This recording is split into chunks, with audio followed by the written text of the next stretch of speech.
মাসখানেক আগে অন্তর্বর্তী সরকারের উপদেষ্টা আসিফ মাহমুদ সজীব ভুঁইয়ার সাবেক এপিএস মোয়াজ্জেম হোসেন ও স্বাস্থ্য উপদেষ্টা নূরজাহান বেগমের সাবেক ব্যক্তিগত কর্মকর্তা তুহিন ফারাবীর বিরুদ্ধে শত কোটি টাকার তদবির বাণিজ্যের অভিযোগ ওঠে। একইভাবে এনসিপি থেকে অব্যাহতি পাওয়া সাবেক যুগ্ম সদস্য সচিব সালাউদ্দিন তানভীরের বিরুদ্ধেও কমিশন বাণিজ্যের অভিযোগ ওঠে।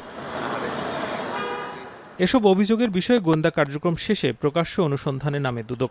গঠন করা হয় পৃথক ৩টি কমিটি। এবার অভিযুক্ত ৩ জন সহ স্বাস্থ্য উপদেষ্টার আরেক ব্যক্তিগত কর্মকর্তা ডাক্তার মাহমুদুল হাসানকে চলতি মাসে তলব করে নোটিশ দিয়েছে দুদক। তুহিন ফারাবী তাকে জিজ্ঞাসাবাদের জন্য ডাকা হয়েছে। ১ তারিখে ডাক্তার মাহমুদুল হাসান ব্যক্তিগত কর্মকর্তা উপদেষ্টা দপ্তর স্বাস্থ্য পরিবার কল্যাণ মন্ত্রণালয়, তাকেও ডাকা হয়েছে ২০ তারিখেই।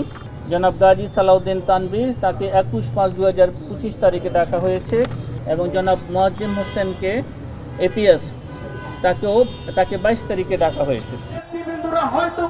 দুর্নীতির অভিযোগ ওঠা এসব ব্যক্তিদের বিরুদ্ধে অনুসন্ধানের দৃশ্যমান অগ্রগতি ও গ্রেপ্তারের দাবিতে দুদক কার্যালয়ের সামনে বিক্ষোভ করে বাংলাদেশ যুব অধিকার পরিষদ। তবে সংস্থাটির মহাপরিচালক বলছেন, চাপ প্রয়োগ না করে দুদকের প্রতি আস্থা রাখা উচিত। এই বিষয়ে আমাদেরকে চাপ প্রয়োগ করার কোনো প্রয়োজন নেই, এটা আমরা প্রত্যাশা করি না। আমাদের উপর দয়া করে আস্থা রাখুন।